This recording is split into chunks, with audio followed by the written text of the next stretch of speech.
আমার বিশ্বাস আমি পারবো বাংলাদেশকে বিশ্বকাপ জেতাতে। ঐতিহাসিক জয়ের পরেও অঝরে কাঁদলেন লিটন কুমার দাস।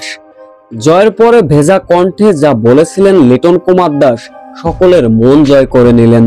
বিস্তারিত জানতে ভিডিওটি না টেনে সম্পূর্ণ দেখার অনুরোধ রইল।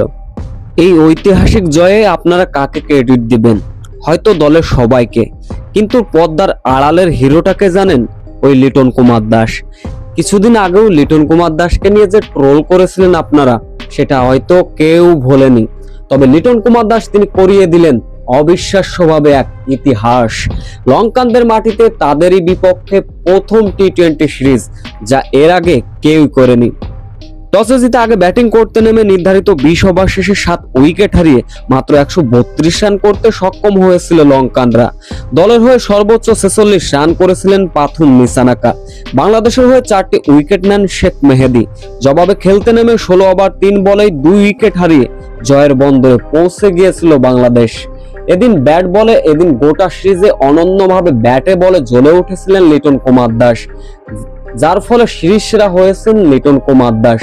দলকে জেতালেন, সিরিজ জেতালেন, ঐতিহাসিক জয়ের বন্দরে নিয়ে গেলেন। এদিন ম্যাচ জয়ের পরও কাঁদো কাঁদো অবস্থায় ছিলেন লিটন কুমার দাস। দলের খারাপে আপনাদের সাপোর্ট আমাদের একান্ত কাম্য, কিন্তু আপনারা দলকে সাপোর্ট না করে আপনারা উল্টো আমাদেরকে নিয়ে ট্রোল করুন, এটা আমাদের কাছে খুবই দুঃখ লাগে।